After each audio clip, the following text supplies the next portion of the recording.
Glenn Greenwald apresentou um pedido para que a denúncia do Ministério Público Federal contra ele seja rejeitada. A petição foi apresentada à 10ª Vara Federal Criminal do Distrito Federal.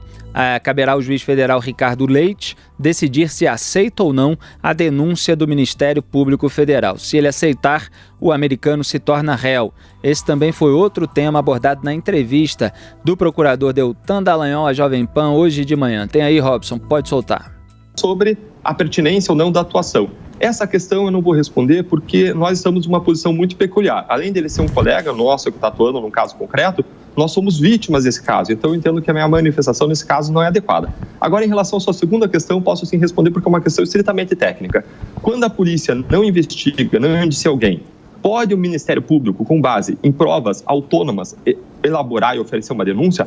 A resposta é: pode sim. Diversas vezes isso aconteceu na Lava Jato. Várias vezes o próprio Ministério Público investiga ou, encontrando elementos colhidos numa busca e apreensão que não foram objeto de exame pela polícia, nós podemos sim oferecer uma acusação formal. Tá aí o Deltan Dallagnol, o José Maria Trindade. O Glenn Greenwald tá aí tentando se proteger contra essa denúncia e sempre na esperança de ser blindado pelo Gilmar Mendes. Agora você veja a diferença entre o Deltan, Zé, e o Gilmar. O Deltan fala assim: olha, eu prefiro não comentar a respeito desse teor porque eu fui vítima, né, do hackeamento. E o Gilmar também teve a sua conta acessada, segundo as notícias aí que saíram, e no entanto ele fica completamente do lado do americano, que ele blindou de investigações, não podia nem investigar, quer dizer, tendo indícios e tal, o sujeito já estava blindado. Diga aí, Zé Maria. Ele está certíssimo. Deu uma resposta técnica. O Ministério Público é o dono da denúncia. Ele pode denunciar ou não. Nós falamos aqui sempre sobre isso naquele caso do inquérito, sei lá o quê, criado pelo ministro Dias Toffoli, e Alexandre de Moraes é o relator, né? Um objeto lá que ninguém identificou sem inquérito ou que no Supremo, né? E aí, quem é que vai denunciar? É o Ministério Público, não tem outro. A Constituição dá esse poder ao Ministério Público. O Ministério Público foi fortalecido pela Constituição a um ponto quase de quarto poder. Tem autonomia total, os procuradores têm autonomia total, né? São independentes, não tem nem hierarquia, não tem um procurador superior a outro procurador, e o Ministério Público é o dono da denúncia. Denuncia quem quer e ganhou numa disputa recente com a Polícia Federal, que a polícia não queria que o Ministério Público investigasse, o Supremo definiu não, o Ministério Público pode sim também investigar. Não é só o Ministério Público, nem só a Polícia Federal. Agora, esse caso aí do Glenn Greenwald, queria dizer o seguinte: eu me recuso a analisar esse caso como debate sobre liberdade de expressão e liberdade de imprensa. Isso nem se discute, ninguém está discutindo isso. O que se discute é o seguinte: ele orientou, ele incentivou ou não o crime. As provas, aquele diálogo, segundo o procurador, indicam isso. Pronto, então o debate é: ele participou ou não do crime? Não se há um debate sobre liberdade de expressão e liberdade de imprensa. Isso ninguém discute, ninguém pode não apoiar isso, né? Pois é, Zé Maria Augusto. Ele continua esperando a volta do Gilmar Mendes.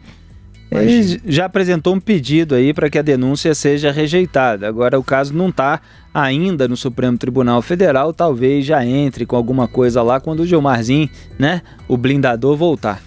Quando você espera um juiz, é a mesma coisa que um time de futebol, né, ele escolher o jeito que vai apitar a partida, ele espera, tal, porque ele se sente mais seguro com isso. Isso aí daria uma confusão, porque ainda bem que o Gilmar, ainda bem para ele, né, que o Gilmar Mendes não é juiz de futebol, porque ele não escaparia da fúria da torcida. Como ele é juiz do Supremo e Brasília não tem muito povo na Praça dos Três Poderes, ele age...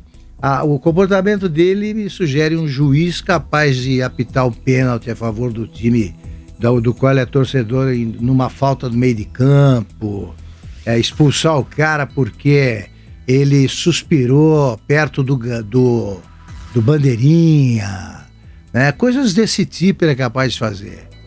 É o que ele faz no Supremo.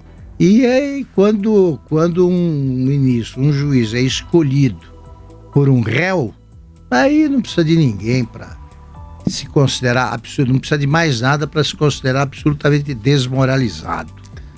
A gente está fazendo aqui desde o primeiro dia, praticamente em tempo real naquele primeiro dia, mas já fizemos no dia seguinte, que foi ontem, a análise minuciosa aqui da denúncia, mostrando ali onde foi que houve um cruzamento de linha no papel de um jornalista, mesmo que se considere eventualmente legal e até moral que se receba e publique um material roubado, tem uma diferença ali num ponto em que há uma conversa sobre o criminoso ainda estar puxando muda tudo. Conversas, quer dizer, o criminoso ainda está cometendo crimes e há uma conversa sobre a estratégia a ser tomada a partir daquilo, então aí muda de figura, né? E eu acho muito perigoso que a justiça brasileira legitime que o jornalista... E olha, a gente está falando aqui sobre a nossa profissão, mas que legitime que o jornalista converse com criminosos enquanto o crime está em andamento e combinando maneiras de divulgar aquele material e do que vai alegar depois e tal. Então é preciso que haja assim, uma argumentação muito específica sobre aqueles trechos em que no mínimo, uma zona cinzenta, mas que para mim ficam muito claros que houve um cruzamento de linha. Outra coisa que o Zé vive cobrando aí, eu endosso inteiramente, né, sem ressalvas, esse tipo de cobrança. Quais são, onde é que estão os papéis restantes? Quem é que foi hackeado? Quero saber tudo.